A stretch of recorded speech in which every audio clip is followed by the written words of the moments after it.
பூவே என் வாழ்வில் மீண்டும் என ஈன்ற தாயே கண்ணோடு இமையாய் சுகமான சுமையாய் இரு கையில் ஏந்தி தாலாட்டுவேனே காற்றோடு தலை கோதி நதியோடு தவழ்ந்து உயிரோடு உயிராக உறவாடும் அழகே பனியோடு விளையாடி மலரூஞ்சலாடி தரை வந்து தமிழ் பேசும் இரு கால் வெண்ணிலவே சிறகாக உன்னை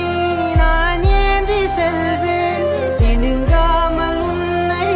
நான் பார்த்து கொள்வேன் ஒரு கோடி இன்பங்கள் உன்னை பார்த்த நொடியில் நான் வாழும் நாள் மட்டும் நீ எந்த மடியில் உன்னை ஈன்ற பொழுதிங்கு கடவுள் தன் முகம் பார்த்த பொழுது உன் பாதம் தொழுது ஆரா